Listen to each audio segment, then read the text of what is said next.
makasal kami ng asawa ko, binigyan kami ng bakanting lupa ng aking binan. Ito ang silbing kabuhayan namin bilang mag-asawa. Sa umpisa, maganda ang takbo ng aming lupain. Nagtanim kami ng iba't ibang pananim na pwedeng kumita, katulad ng kamuting kahoy, saging na saba at marami pang iba. Noong mga panahong yun, malaki pa ang kita namin ng asawa ko dahil mataas ang presyo ng mga produkto noon. Hanggang nagkaroon kami ng 2 anak na babae at lalaki. Simula nang nag-aaral ang mga anak namin, pataas ng pataas ang pangangailangan ng aming pamilya. Lalo na at sa mga gastusin ng mga bata sa kanilang pag-aaral. Araw-araw kailangan naming kumita para sa pang-araw-araw na gastusin, lalo na sa baon ng mga bata. Ng mga panahong yun, nagsimula na kaming maghirap. Bumagsak na ang presyo ng mga produkto namin at yung iba pa nga ay wala nang bumibili dahil sa daming stocks ng mga negosyante. Nabubulok lang ang mga iyon. Sobrang awa ko sa asawa ko.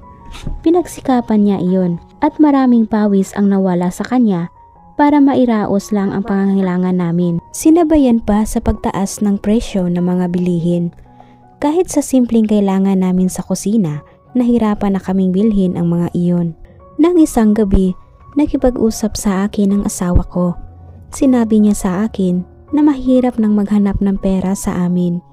Hindi na maasahan ang mga produkto namin sa aming lupain. Naisipan niyang lumuwas ng Maynila para doon magtrabaho.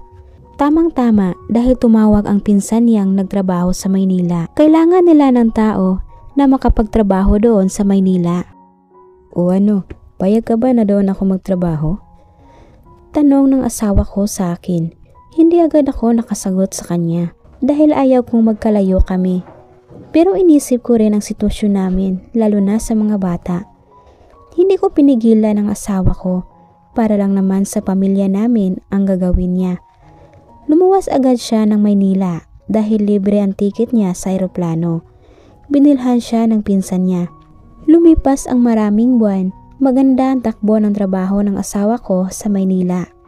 Buwan-buwan siyang magpadala sa akin ng pera tuwing sahod niya. Malaki ang kita niya doon kumpara dito sa amin. Simula na magtrabaho siya, hindi na kami kinapos at maibigay na rin namin ang pangangailangan ng mga bata sa pag-aaral nila. Hindi ko maiwasan na mamiss ang asawa ko. Hindi ako sanay na wala siya sa aking tabi. Tuwing matutulog ako sa gabi. Nang umagang iyon, ako na lang ang naiwan sa bahay namin. Maagang pumunta sa paaralan ang mga bata. Nagpasya akong mag-igib ng tubig sa balon dahil marami akong mga hugasin na iniwan ng mga bata. Hindi naman kalayuan ang balon namin. Tamang-tama lang. Habang nasa balon ako, biglang sumulpot ang kumpare kong kapitbahay sa aking likuran. Nagulat pa ako nang makita siya. Mare, kailangan mo ba ng tulong? Ako na riyan, baka mabinat ka pa. Wala pa naman si kumpare dito. Sinabi ng kumpare ko sa akin. Ay pare, ikaw pala. Nako, kaya ko na to. Sanay naman ako sa ganitong gawain. Sagot ko naman sa kanya. Tinanggihan ko siya sa alok niya. Ngunit nagpumilit siya at inagaw pa sa akin ang dala kong tubig. Wala na akong magawa. Sumunod na lang ako sa kanya habang dala niya ang tubig. Nang makarating na kami sa bahay, inilagay ni kumpare sa kusina ang tubig niyang dala. Maraming salamat pare ha. Nag-aalala ka pa. Pasalamat ko sa kanya. Hindi siya sumagot at bigla siyang lumapit sa akin habang inaayos ko ang mesa namin sa kusina.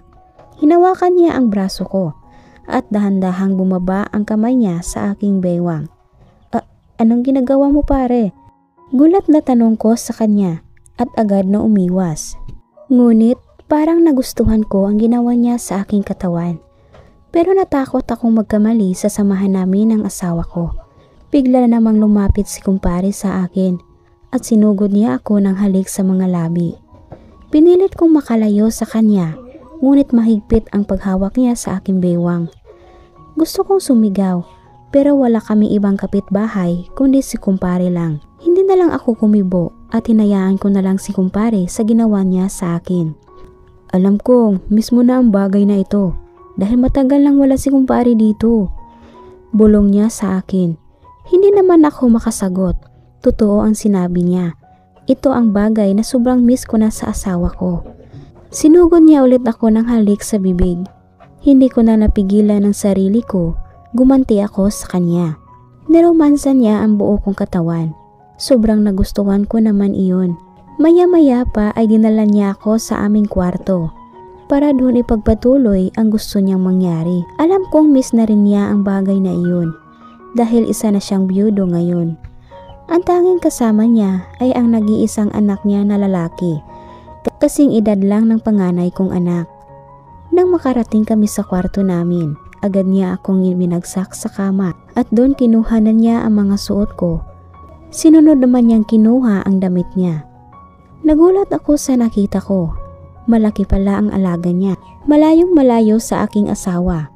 Pumatong siya sa akin at sinugod na naman ako ng halik. Sa mga oras na yon, pareho na kaming walang damit. Nang tumapat sa akin ang katawan ni kumpare, parang kinukuryente ako sa sobrang tigas ng katawan niya. Napahawak ako ng mahigpit sa kanya habang nilalaro niya ang aking dalawang bulubundukin. Papasayahin kita ngayon, Mare. Bulong pa niya sa akin. Nagustuhan ko naman ang ginawa niya. Magaling pala siyang magdala ng romansa. Bagay na hindi ko naranasan sa asawa ko. Hanggang ipinasok na niya ang kanyang malaking alaga sa aking lagusan.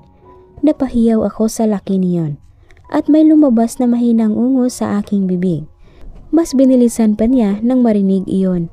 Napakapit ako ng mahigpit sa kanya at hanggang sabay naming narating ang kasiyahan na pareho naming sabik. Sobra siyang pinawisan ng mga oras na yon, ngunit nasundan pa iyon ng ilang beses. Hanggang nagsawa na ang mga katawan namin. Nang matapos na kami, nagpaalam sa akin si kumpare at umuwi na sa kanilang bahay. Siya lang ang kapitbahay namin. Malapit na kaibigan siya ng asawa ko. Kaya kinuha siya ng ninong ng asawa ko para maging kumpare na sila. Ngunit sa hindi ko inaasahan, may mangyari sa pagitan naming dalawa ng kumpare ko. Makalipas ang maraming taon, iyon na ang palagi naming ginawa ni kumpare tuwing may pasok ang mga anak namin. Hindi naman iyon nalaman ng asawa ko dahil walang makakita sa amin tuwing ginagawa ang bagay na iyon. Kapag wala na ang mga bata sa bahay, agad naman akong pinuntahan ni kumpare. Tumulong rin siya sa iba kong gawain sa bahay. Habang tumatagal, nakokonsensya ako sa asawa ko. Gusto ko sanang layuan si kumpare, pero palapit ng palapit siya sa akin. Hindi ko alam kung paano siya iwasan dahil kalapit bahay lang kami. Hanggang lumipas ang ilang buwan, habang nagkausap kami ng asawa ko sa cellphone, sinabi niya sa akin na doon na kami manirahan sa Maynila dahil marami na siyang naipon na pera sa kanyang trabaho. Nang marinig ko iyon, sobrang napakasaya ko dahil magkakasama na ulit kami. At isa pa ay makalayo na ako sa piling ni kumpare. Hindi nagtagal, lumuwas kami ng Maynila kasama ang dalawa kong anak. Ang lupain namin na binigay ng biyenan ko ay bininta na rin namin para pangdagdag gastusin namin sa Maynila. Nakabili kami ng sariling bahay. Naging maganda ang takbo ng buhay namin. Malapit na ring matapos ang mga anak namin sa kolehiyo. Laking pasalamat ko dahil may asawa akong responsable. Nagsisisi ako na hindi ako tapat sa kanya, pero hindi na iyon mauulit pang muli. At dito nagtatapos ang aking istorya. Maraming salamat sa inyong pakikinig. Huwag kalimutang mag-like at mag-subscribe sa aking channel. At abang-abang na rin ng iba pang mga kwento.